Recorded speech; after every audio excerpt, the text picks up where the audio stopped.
sa TV o nagbabasa sa internet. Minsan hindi ba kayo nagtataka kung paano pinili yung mga balita? Kung bakit nauna yung balita tungkol sa isang krimen. Tanong ko sa'yo nga.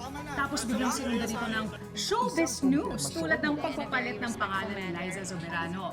After that, may balita tungkol sa pagtaas ng presyo ng gasolina. Tapos biglang may balita tungkol sa isang babaeng sumusuka raw ng palaka. Naku, seryoso ba yon? Minsan mapapatanong ka na lang, bakit nga ba nagiging balita ang mga ito? Pero nung nag-away naman yung mga kapitbahay mo sa kalsada, hindi naman ibinalita. Kailan nga ba nagiging balita ang balita? Well, may logical explanation yan. Ako nga pala si Zen Hernandez, isang news anchor at reporter sa telebisyon. Tala nakaalis doon. Ako po si Zen Hernandez. Araw-araw, trabaho naming mga reporter ang maghanap ng balita. Pero alam nyo bang hindi lahat ng kwentong nakukuha namin na ibabalita sa TV? Kulang kasi sa oras, kaya kailangan piliin lang ang pinaka-newsworthy. Gatekeeping ang tawag sa prosesong ito. Oh yes, hindi lang bahay ang may gate, no? May gate din ang media. Sabi nga ng German-American psychologist na si Kurt Zadek-Lewin, everything has a gate. Gatekeeping ang tawag sa proseso ng pagpili kung anong mga balita ang karapat-dapat ipalabas sa TV o ipublish ng news organizations. Ano ang mga balita na deserve ibalita at alin ang hindi. Kumbaga, alin sa mga balitang ito ang newsworthy. Parang yung trabaho lang ng mga security guard. Ang pinapapasok nila, yun lang mga deserve na pumasok. Para mas maintindihan ninyo, tingnan nyo itong drawing na ito. Yung parang net sa gitna, yan ang gate. Nasa kaliwa ang mga kwentong nakalap ng mga journalist. Tapos nasa kanan naman, yung mga manonood o audience. Tingnan nyo kung paanong hindi nakalusot sa gate ang N1 at N4. Ibig sabihin nito, hindi sila newsworthy. Ang newsworthy lang, yung N2 at N3. Kaya sila lang ang pinadaan sa gate at nakaabot sa audience. Uy, may tanong ang Twitter user na si Kevin Midnights. Sino ang nagsasabi kung ano ang newsworthy? Yan ang trabaho ng mga news editor at executive producer. Tanong naman ni Inez Marites, paano masasabing newsworthy ang isang kwento? May criteria ba ito? Well, Inez, newsworthy ang isang balita kung may taglay itong news values. Teka Inez hinay-hinay lang, mahina ang kalaban. Tanong pa ni Inez, anong ibig sabihin ng news values? Para ba itong criteria for judgment sa isang contest o pageant? Ano-ano ang news values? Ang news values ay ang criteria o pamantayan para masabing newsworthy ang isang kwento. Kung meron ito ang isang storya, matik, newsworthy siya. Ngayon, pag-usapan natin ang 5 news values: timeliness, significance, proximity, prominence, at oddity.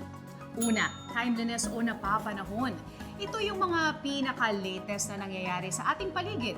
Halimbawa, kapag may bagyo, makasisiguro kayo na lahat ng storya sa mga newscast tungkol sa baha, sa ulan, at mga balitang may kinalaman sa bagyo. Uy, parang kilala ko yan Anyway, gets nyo naman, di ba? Kung ano yung pinaka-latest na nangyari noong araw na yon, syempre, yan din ang unang ibabalita. Pangalawa, significance o kahalagahan. Basically, ito yung mga kwentong mahalagang malaman ng mga tao dahil may direktang epekto ito sa pang-araw-araw na buhay. Example nito, yung mga balitang tungkol sa pagtaas ng presyo ng kuryente at mga bilihin, pati mga batas at pulisiya ng gobyerno. Yes, James 22, kasama rin sa news value ng significance ang problema sa trapiko kasi maraming tao ang apektado nito.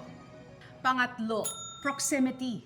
Ito yung mga kwentong makaka-relate yung mga tao. Yung mga kwentong malapit sa puso natin, malapit sa ating kultura o sa ating mga paniniwala. Halimbawa, dahil predominantly Catholic ang Pilipinas, tuwing Holy Week, marami tayong mapapanood na storya tungkol sa pabasa, penitensya at iba't iba pang Holy Week traditions. Yes, Taylor 1313. Kasama rin dito ang Christmas stories. Big deal sa ating mga Pinoy ang Christmas. Relate na relate tayo dyan sa mga kwentong pampasko.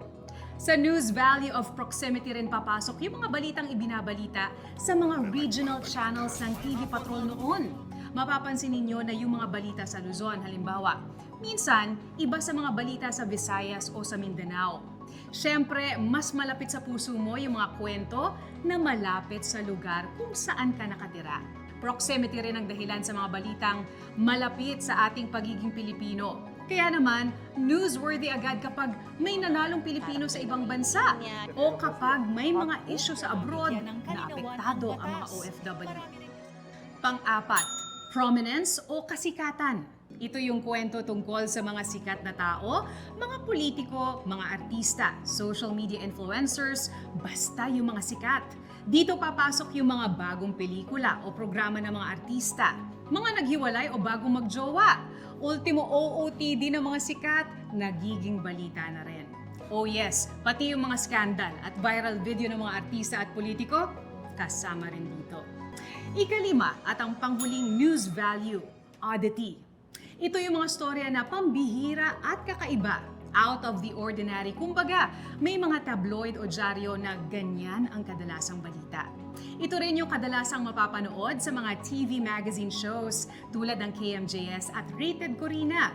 Yung lalaking kumakain ng hollow blocks, lalaking may malaking kamay. Ako, mukhang mabenta sa inyo ang stories of oddity ha. Yes, tama kayo. Pati yung mga ghost stories at kwento ng mga white lady, kasama yan sa news value ng oddity. So, pamilyar na kayo sa 5 news values? Recap tayo. Timeliness, significance, prominence, proximity, at oddity. Hindi lahat ng oras iisa lang ang news value ng isang balita. Mayroong mga balitang may news value ng timeliness at significance. Yung iba naman, prominence at proximity. Minsan nga, mayroong balita na lahat ng news values taglay niya. Deserve talagang makapasok sa gate ng media. Pero kung dati ang mga journalist lang ang nagsisilbing gatekeeper ng impormasyon, ngayon, dahil sa social media, lahat tayo gatekeeper na. Lahat tayo content creator na rin. At dahil dito, dapat siguraduhin nating tama at totoo ang mga pinupost at sinishare natin sa social media. Tandaan, makapangyarihan ang ating mga kwento. Bago tayo mag-post ng kung ano-ano, siguraduhin ito'y tama at totoo. Ako si Zen Hernandez para sa Media Literacy Project ng UP Diliman.